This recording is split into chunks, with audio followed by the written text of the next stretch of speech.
जय श्री कृष्ण दोस्तों। ओम गण गणपते नमः। अगर गणेश चौथ का चांद दिख जाए तो कलंक से बचने के लिए सुने ये वाली कथा। भाद्रपद शुक्ल चतुर्थी कलंक की चौथ को चंद्र दर्शन करने से मिथ्या दोष लगता है।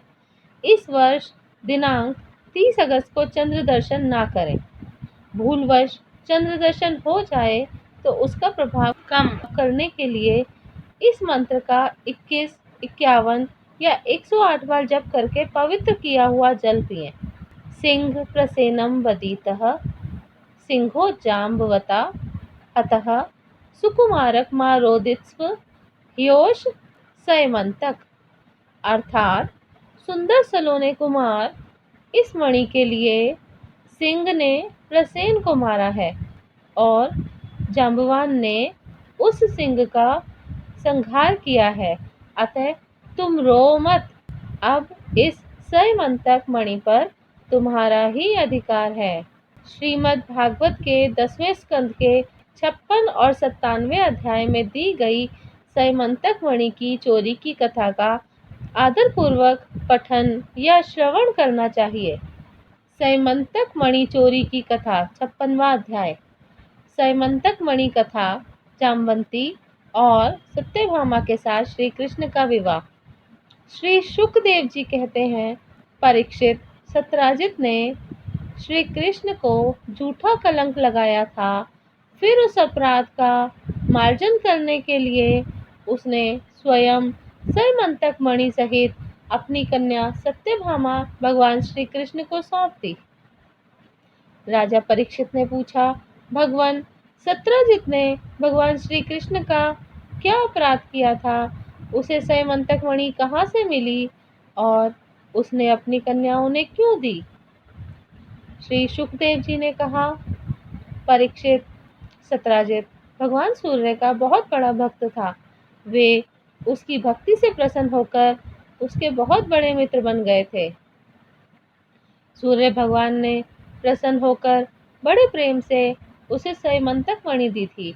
सत्राजित उस मणि को गले में धारण कर ऐसा चमकने लगा मानो स्वयं सूर्य ही हो। परीक्षित, जब सत्राजित द्वारका आया तब अत्यंत तेजस्विता के कारण लोग उसे पहचान ना सके। दूर से ही उसे देखकर लोगों की आंखें उसके तेज से चौंधिया गईं। लोगों ने समझा कि कदाचित स्वयं भगवान सूर्य आ रहे हैं। उन लोगों ने भगवान के पास आकर उन्हें इस बात की सूचना दी। उस समय भगवान चौसर खेल रहे थे। लोगों ने कहा, शंख, चक्र, गदाधारी नारायण, कमल नयन दामोदर, यदुवंश शिरोमणि गोविंद, आपको नमस्कार है। जगदीश्वर, देखिए, अपनी चमकीली किरणों से लोगों के नेत्रों को चौंधियाते हुए प्रचंड रश्मि भगवान सूर्य आपका दर्शन करने आ रहे हैं। प्रभु, सभी श्रेष्ठ देवता त्रिलोकी में आपकी प्राप्ति का मार्ग ढूंढते रहते हैं, किंतु उसे पाते नहीं हैं। आज आपको यदुवंश में छिपा हुआ जानकर स्वयं सूर्य नारायण आपका दर्शन करने आ रहे हैं। श्री शुकदेव जी कहते हैं, परीक्षित, अनजान पुरुषों की यह बात सुनकर कमल नयन भगवान श्री कृष्ण हंसने लगे। उन्होंने कहा, अरे, ये सूर्यदेव नहीं है, यह तो सत्राजित है जो मणि के कारण इतना चमक रहा है। इसके बाद सत्राजित अपने समृद्ध घर में चला आया। घर पर उसके शुभागमन के उपलक्ष्य में मंगल उत्सव मनाया जा रहा था। उसने ब्राह्मणों द्वारा सयमंतक मणि को एक देव मंदिर में स्थापित करा दिया। परीक्षित, वह मणि प्रतिदिन 8 बार सोना दिया करती थी और जहाँ वह पूजित होकर रहती थी वहाँ दुर्भिक्ष, महामारी, ग्रह पीड़ा, सर्प भय, मानसिक और शारीरिक व्यथा तथा मायावियों का उपद्रव आदि कोई भी अशुभ नहीं होता था। एक बार भगवान श्री कृष्ण ने प्रसंगवश कहा, सत्राजित, तुम अपनी मणि राजा उग्रसेन को दे दो। परंतु वह इतना अर्थलोलुप लोभी था कि भगवान की आज्ञा का उल्लंघन होगा, इसका कुछ भी विचार न करके उसे अस्वीकार कर दिया। एक दिन सत्यजित के भाई प्रसेन ने उस परम प्रकाशमयी मणि को अपने गले में धारण कर लिया और फिर वह घोड़े पर सवार होकर शिकार खेलने वन में चला गया। वहां एक सिंह ने घोड़े सहित प्रसेन को मार डाला और उस मणि को छीन लिया। वह अभी पर्वत की गुफा में प्रवेश कर ही रहा था कि मणि के लिए ऋक्षराज जाम्बान ने उसे मार डाला। उन्होंने वह मणि अपनी गुफा में ले जाकर बच्चे को खेलने के लिए दे दी। अपने भाई प्रसेन के न लौटने के कारण उसके भाई सत्यजित को बड़ा दुख हुआ। वह कहने लगा, बहुत संभव है श्री कृष्ण ने ही मेरे भाई को मार डाला हो, क्योंकि वह मणि गले में डालकर वन में गया था। सत्यजित की ये बात सुनकर लोग आपस में कानाफूसी करने लगे। जब भगवान श्री कृष्ण ने सुना कि यह कलंक का टीका मेरे सिर लगाया गया है, तब वे उसे धो बहाने के उद्देश्य से नगर के कुछ सभ्य पुरुषों को साथ लेकर प्रसेन को ढूंढने के लिए वन में गए। वहां खोजते खोजते लोगों ने देखा कि घोर जंगल में सिंह ने प्रसेन और उसके घोड़ों को मार डाला है। जब वे लोग सिंह के पैरों का चिन्ह देखते हुए आगे बढ़े, तब उन लोगों ने यह भी देखा कि पर्वत पर रीछ ने सिंह को भी मार डाला है। भगवान श्री कृष्ण ने सब लोगों को बाहर ही बिठा दिया और अकेले ही घोर अंधकार से भरी हुई ऋक्षराज की भयंकर गुफा में प्रवेश किया। भगवान ने वहां जाकर देखा कि श्रेष्ठ मणि सैमंतक को बच्चों का खिलौना बना दिया गया है। वे उसे हर लेने की इच्छा से बच्चे के पास जा खड़े हुए। उस गुफा में एक अपरिचित मनुष्य को देखकर बच्चे की धाय भयभीत की भांति चिल्ला उठी। उसकी चिल्लाहट सुनकर परम बली ऋक्षराज जाम्बान क्रोधित होकर वहां दौड़ आए। परीक्षित जाम्बान उस समय कुपित हो रहे थे। उन्होंने भगवान की महिमा, उनके प्रभाव का पता न चला। उन्होंने एक साधारण मनुष्य समझ लिया और वे अपने स्वामी भगवान श्री कृष्ण से युद्ध करने लगे। इस प्रकार मांस के लिए दो बाज आपस में लड़ते हैं, वैसे ही विजयाभिलाषी भगवान श्री कृष्ण और जाम्बान आपस में घमासान युद्ध करने लगे। पहले तो उन्होंने अस्त्र शस्त्रों का प्रहार किया, फिर शिलाओं का। तत्पश्चात वे वृक्ष उखाड़कर एक दूसरे पर फेंकने लगे। अंत में उनमें बाहु युद्ध होने लगा। परीक्षित, वज्र प्रहार के समान कठोर घूंसों की चोट से जाम्बान के शरीर की एक एक गांठ टूट गई। उत्साह जाता रहा, शरीर पसीने से लथपथ हो गया। तब उन्होंने अत्यंत विस्मित चकित होकर भगवान श्री कृष्ण से कहा, प्रभु, मैं जान गया, आप ही समस्त प्राणियों के स्वामी, रक्षक, पुराण पुरुष भगवान विष्णु हैं। आप ही सबके प्राण, इंद्रिय बल, मनोबल और शरीर बल हैं। आप विश्व के रचयिता, ब्रह्मा आदि को बनाने वाले हैं। बनाए हुए पदार्थों में भी सत्ता रूप से आप ही विराजमान हैं। काल के कितने ही अवयव हैं, उनके नियामक परम काल आप ही हैं। और शरीर भेद से भिन्न भिन्न प्रतीयमान अंतरात्माओं के परम आत्मा भी आप ही हैं। प्रभो, मुझे स्मरण है, आपने अपने नेत्रों में तनिक सा क्रोध का भाव लेकर तिरछी दृष्टि से समुद्र की ओर देखा था। उस समय समुद्र के अंदर रहने वाले बड़े बड़े नाग, घड़ियाल और मगरमच्छ क्षुब्ध हो गए थे और समुद्र ने आपको मार्ग दे दिया था। तब आपने उस पर सेतु बांधकर सुंदर यश की स्थापना की तथा लंका का विध्वंस किया। आपके बाणों से कट कट कर राक्षसों के सिर पृथ्वी पर लौट रहे थे। अवश्य ही आप मेरे वे ही राम जी श्री कृष्ण के रूप में आए हैं।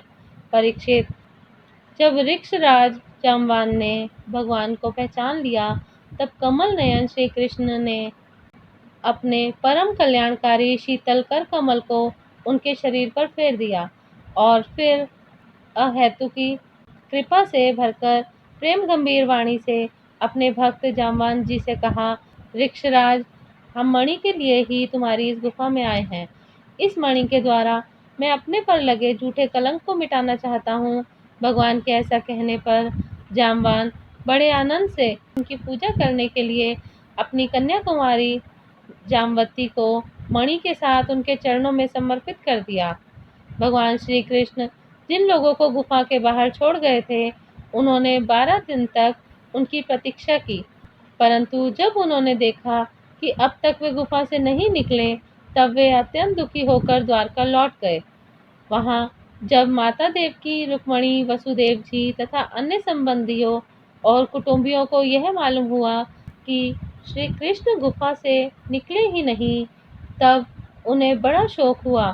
सभी द्वारकावासी अत्यंत दुखित होकर सत्राजित को भला बुरा कहने लगे और भगवान श्री कृष्ण की प्राप्ति के लिए महामाया दुर्गा देवी की शरण में गए।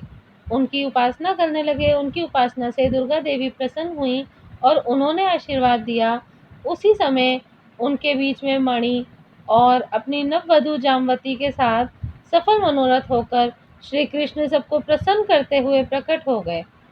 सभी द्वारकावासी भगवान श्री कृष्ण को पत्नी के साथ और गले में मणि धारण किए हुए देखकर परम आनंद में मग्न हो गए, मानो कोई मरकर लौट आया हो। तदंतर भगवान ने सत्राजित को राजसभा में महाराज उग्रसेन के पास बुलवाया और जिस प्रकार मणि प्राप्त हुई वह सब कथा सुनाकर उन्होंने वह मणि सत्राजित को सौंप दी। सत्राजित अत्यंत लज्जित हो गया। मणि तो उसने ले ली, परंतु उसका मुंह नीचे की ओर लटक गया। अपने अपराध पर उसे बड़ा पश्चाताप हो रहा था। किसी प्रकार वह अपने घर पहुंचा। उसके मन की आंखों के सामने निरंतर अपना अपराध नाचता रहा। बलवान के साथ विरोध करने के कारण वह भयभीत भी हो गया था। अब वह यही सोचता रहा कि मैं अपने अपराध का मार्जन कैसे करूं, मुझ पर भगवान श्री कृष्ण कैसे प्रसन्न हो, मैं ऐसा कौन सा काम करूं जिससे मेरा कल्याण हो और लोग मुझे कोसे नहीं। सचमुच मैं अदूरदर्शी शूद्र हूँ। धन के लोभ से मैं बड़ी मूढ़ता का काम कर बैठा। अब मैं रमणियों में रत्न के समान अपनी कन्या सत्यभामा और वह सैमंतक मणि दोनों ही श्री कृष्ण को दे दूं, यह उपाय बहुत अच्छा है।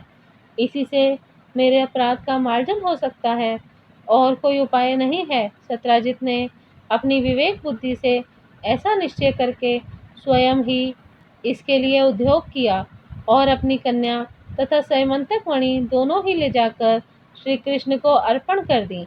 सत्यभामा शील स्वभाव, सुंदरता, उदारता आदि सद्गुणों से संपन्न थी। बहुत से लोग चाहते थे कि सत्यभामा हमें मिले और उन लोगों ने उन्हें मांगा भी था, परंतु अब भगवान श्री कृष्ण ने विधि पूर्वक उनका पाणी ग्रहण किया। परीक्षित, भगवान श्री कृष्ण ने सत्रजित से कहा, हम सैमंतक मणि ना लेंगे। आप सूर्य भगवान के भक्त हैं, इसलिए वह आपके ही पास रहे। हम तो केवल उसके फल के अर्थात उससे निकले हुए सोने के अधिकारी हैं, वही आप हमें दे दिया करो। श्री सुखदेव जी कहते हैं, परीक्षित, यद्यपि भगवान श्री कृष्ण को इस बात का पता था कि लाक्षागृह की आग से पांडवों का बाल भी बांका ना हुआ है, तथापि जब उन्होंने सुना कि कुंती और पांडव जल मरे, तब उस समय का कुल परम्परोचित व्यवहार करने के लिए वे बलराम जी के साथ हस्तिनापुर गए। वहां जाकर भीष्म पितामह, कृपाचार्य, विदुर, गांधारी और द्रोणाचार्य से मिलकर उनके साथ संवेदना सहानुभूति प्रकट की और उन लोगों से कहने लगे, हाय हाय, यह तो बड़े दुख की बात हुई। भगवान श्री कृष्ण के हस्तिनापुर चले जाने से द्वारका में अक्रूर और कृतवर्मा को अवसर मिल गया। उन लोगों ने शतधन्वा से आकर कहा, तुम सत्राजित से मणि क्यों नहीं छीन लेते? सत्राजित ने अपनी श्रेष्ठ कन्या का विवाह हमसे करने का वचन दिया था और अब उसने हम लोगों का तिरस्कार करके उस श्री कृष्ण के साथ ब्याह दिया है। अब सत्राजित भी अपने भाई प्रसेन की तरह क्यों न यमपुरी में जाए। शतधन्वा पापी था और अब तो उसकी मृत्यु भी उसके सिर पर नाच रही थी। अक्रूर और कृतवर्मा इस प्रकार बहकाने पर शतधन्वा उनकी बातों में आ गया और उस महादुष्ट ने लोभवश सोए हुए सत्यजित को मार डाला। उस समय स्त्रियां अनाथ के समान रोने चिल्लाने लगीं, परंतु शतधनवा ने उनकी ओर तनिक भी ध्यान न दिया। जैसे कसाई पशुओं की हत्या कर डालता है, वैसे ही उस सत्यजित को मारकर और मणि लेकर वहां से चंपत हो गया। सत्यभामा जी को यह देखकर कि मेरे पिता मार डाले गए हैं, बड़ा शोक हुआ और वे हाय पिताजी मैं मारी गई, इस प्रकार पुकार पुकार कर विलाप करने लगी। बीच बीच में बेहोश हो जाती और होश में आने पर फिर विलाप करने लगती। इसके बाद उन्होंने अपने पिता के शव को तेल के कड़ाहे में रखवा दिया और आप हस्तिनापुर गईं। उन्होंने बड़े दुख से भगवान श्री कृष्ण को अपने पिता की हत्या का वृतांत सुनाया। यद्यपि इन बातों को भगवान श्री कृष्ण पहले से ही जानते थे, परीक्षित सर्वशक्तिमान भगवान श्री कृष्ण और बलराम जी ने सब सुनकर मनुष्यों की सी लीला करते हुए अपनी आंखों में आंसू भर लिए और विलाप करने लगे कि अहो, हम लोगों पर तो बहुत बड़ी विपत्ति आ पड़ी है। इसके बाद भगवान श्री कृष्ण सत्यभामा जी और बलराम जी के साथ हस्तिनापुर में द्वारका लौट आए और शतधनवा मारने तथा उससे मणि छीनने का उद्योग करने लगे। जब शतधनवा को यह मालूम हुआ कि भगवान श्री कृष्ण मुझे मारने का उद्योग कर रहे हैं, तब वह बहुत डर गया और अपने प्राण बचाने के लिए उसने कृतवर्मा से सहायता मांगी। तब कृतवर्मा ने कहा, भगवान श्री कृष्ण और बलराम जी सर्वशक्तिमान ईश्वर हैं, मैं उनका सामना नहीं कर सकता। भला ऐसा कौन है जो उनके साथ वैर बांधकर इस लोक और परलोक में सकुशल रह सके। तुम जानते हो कि कंस उन्हीं से द्वेष करने के कारण राज्य लक्ष्मी को खो बैठा और अपने अनुयायियों के साथ मारा गया। जरासंध जैसे शूरवीर को भी उनके सामने 17 बार मैदान में हारकर बिना रथ के ही अपनी राजधानी लौट जाना पड़ा। जब कृतवर्मा ने उसे इस प्रकार टका सा जवाब दे दिया, तब शतधनवा ने सहायता के लिए अक्रूर जी से प्रार्थना की। उन्होंने कहा, भाई ऐसा कौन है जो सर्वशक्तिमान भगवान का बल पौरुष जानकर भी उनसे वैर विरोध ठाने, जो भगवान खेल खेल में ही इस विश्व की रचना, रक्षा और संहार करते हैं तथा जो कब क्या करना चाहते हैं, इस बात को माया से मोहित ब्रह्मा आदि विश्व विधाता भी नहीं समझ पाते, जिन्होंने 7 वर्ष की अवस्था में जब वे निरे बालक थे, एक हाथ से ही गिरिराज गोवर्धन को उखाड़ लिया और जैसे नन्हे नन्हे बच्चे बरसाती छत्ते को उखाड़ हाथ में रख लेते हैं, वैसे ही खेल खेल में 7 दिनों तक उसे उठाए रखा। मैं तो उन भगवान श्री कृष्ण को नमस्कार करता हूँ। उनके कर्म अद्भुत हैं। वे अनंत, अनादि, एकरस और आत्मस्वरूप हैं। जब इस प्रकार अक्रूर जी ने भी उसे कोरा जवाब दे दिया, तब शतधनवा ने सैमंतक मणि उन्हीं के पास रख दी और आप 400 कोस लगातार चलने वाले घोड़े पर सवार होकर वहां से बड़ी फुर्ती से भागा। परीक्षित, भगवान श्री कृष्ण और बलराम दोनों भाई अपने उस रथ पर सवार हुए जिस पर गरुड़ चिन्ह से चिन्हित ध्वजा फहरा रही थी और बड़े वेग वाले घोड़े जुते हुए थे। अब उन्होंने अपने श्वशुर सत्यजित को मारने वाले शतधनवा का पीछा किया। मिथिलापुरी के निकट एक उपवन में शतधनवा का घोड़ा गिर पड़ा। अब वह उसे छोड़कर पैदल ही भागा। वह अत्यंत भयभीत हो गया। भगवान श्री कृष्ण भी क्रोध करके उसके पीछे दौड़े। शतधनवा पैदल ही भाग रहा था, इसलिए भगवान ने पैदल ही दौड़कर अपने तीक्ष्ण धार वाले चक्र से उसका सिर उतार लिया और उसके वस्त्रों में सैमंतक मणि को ढूंढा, परंतु जब मणि नहीं मिली, तब भगवान श्री कृष्ण ने बड़े भाई बलराम जी के पास आकर कहा, हमने शतधनवा को व्यर्थ ही मारा, क्योंकि उसके पास सैमंतक मणि तो है ही नहीं। बलराम जी ने कहा, इसमें संदेह नहीं कि शतधनवा ने सैमंतक मणि को किसी न किसी के पास रख दिया है। अब तुम द्वारका जाओ और उसका पता लगाओ। मैं विदेहराज से मिलने जाता हूँ, क्योंकि वे मेरे बहुत ही प्रिय मित्र हैं। परीक्षित यह कहकर यदुवंश शिरोमणि बलराम जी मिथिला नगरी में चले गए। जब मिथिला नरेश ने देखा कि पूजनीय बलराम जी महाराज पधारे हैं, तब उनका हृदय आनंद से भर गया। उन्होंने झटपट अपने आसन से उठकर अनेक सामग्रियों से उनकी पूजा की। इसके बाद भगवान बलराम जी कई वर्षों तक मिथिलापुरी में रहे। महात्मा जनक ने बड़े प्रेम और सम्मान से उन्हें रखा। इसके बाद समय पर धृतराष्ट्र के पुत्र दुर्योधन ने बलराम जी से गदा युद्ध की शिक्षा ग्रहण की।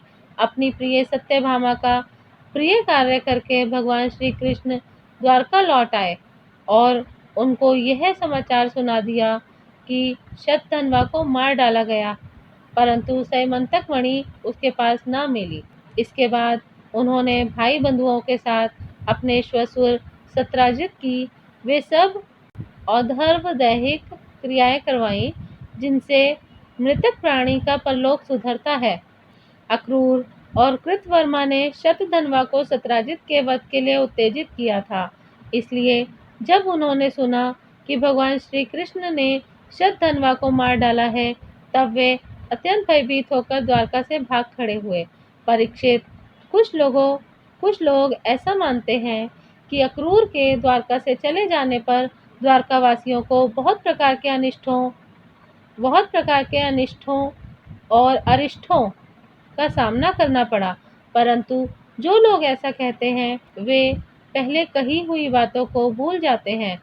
भला यह भी कभी संभव है कि जिन भगवान श्री कृष्ण के समस्त ऋषि मुनि निवास करते हैं, उनके निवास स्थान द्वारका में उनके रहते कोई उपद्रव खड़ा हो जाए? उस समय नगर के बड़े बूढ़े लोगों ने कहा, एक बार काशी नरेश की राज्य में वर्षा नहीं हो रही थी, सूखा पड़ गया था। तब उन्होंने अपने राज्य में आए हुए अक्रूर के पिता श्वफल्क को अपनी पुत्री गांधिनी ब्याह दी। तब उस प्रदेश में वर्षा हुई। अक्रूर भी श्वफल्क के ही पुत्र हैं और इनका प्रभाव भी वैसा ही है। इसलिए जहाँ जहाँ अक्रूर रहते हैं, वहाँ वहाँ खूब वर्षा होती है तथा किसी प्रकार का कष्ट और महामारी आदि उपद्रव नहीं होते। परीक्षित, उन लोगों की बात सुनकर भगवान ने सोचा कि इस उपद्रव का यही कारण नहीं है। यह जानकर भी भगवान ने दूत भेजकर अक्रूर को ढूंढवाया और आने पर उनसे बातचीत की। भगवान ने उनका खूब स्वागत और सत्कार किया और मीठी मीठी प्रेम की बातें कहकर उनसे संभाषण किया। परीक्षित, भगवान सबके चित्त का एक एक संकल्प देखते रहे, इसलिए उन्होंने मुस्कुराते हुए अक्रूर से कहा, चाचा जी, आप दान धर्म के पालक हैं। हमें यह बात पहले से ही मालूम है कि शतधन्वा आपके पास वह सैमंतक मणि छोड़ गया है, जो बड़ी ही प्रकाशमान है और धन देने वाली है। आप जानते ही हैं कि सत्राजित के कोई पुत्र नहीं है, इसलिए उनकी लड़की के लड़के उनके नाती ही उन्हें तिलांजलि और पिंडदान करेंगे, उनका ऋण चुकाएंगे और जो कुछ बच रहेगा उसके उत्तराधारी होंगे। इस प्रकार शास्त्रीय दृष्टि से यद्यपि सैमंतक मणि हमारे पुत्रों को ही मिलनी चाहिए, तथापि वह मणि आपके पास ही रहे, क्योंकि आप बड़े व्रतनिष्ठ और पवित्र आत्मा हैं तथा दूसरों के लिए उस मणि को रखना अत्यंत कठिन भी है। परंतु हमारे सामने एक बहुत बड़ी कठिनाई यह आ गई है कि हमारे बड़े भाई बलराम जी मणि के संबंध में मेरी बात का पूरा विश्वास नहीं करते। इसलिए महाभाग्यवान अक्रूर जी, आप वह मणि दिखाकर हमारे इष्ट मित्र बलराम जी, सत्यभामा और जाम्बवती का संदेह दूर कीजिए और उनके हृदय में शांति का संचार कीजिए। हमें पता है कि उसी मणि के प्रताप से आजकल आप लगातार ही ऐसे यज्ञ करते रहे हैं जिसमें सोने की वेदियां बनती हैं। परीक्षित, जब भगवान श्री कृष्ण ने इस प्रकार सांत्वना देकर उन्हें समझाया बुझाया, तब अक्रूर जी ने वस्त्र में लपेटी हुई सूर्य के समान प्रकाशमान वह मणि निकाली और भगवान श्री कृष्ण को दे दी। भगवान श्री कृष्ण ने वह सैमंतक मणि अपने जाति भाइयों को दिखाकर अपना कलंक दूर किया और उसे अपने पास रखने में समर्थ होने पर भी उन्हें अक्रूर जी को लौटा दिया। सर्वशक्तिमान, सर्वव्यापक भगवान श्री कृष्ण के पराक्रम से परिपूर्ण यह आख्यान समस्त पापों, अपराधों और कलंकों का मार्जन करने वाला तथा परम मंगलमय है। जो इसे पढ़ता, सुनता अथवा स्मरण करता है, वह हर प्रकार की अपकीर्ति और पापों से छूटकर शांति का अनुभव करता है। तो दोस्तों, यहाँ पर हमारी कथा समाप्त होती है। जय श्री कृष्णा, राधे राधे।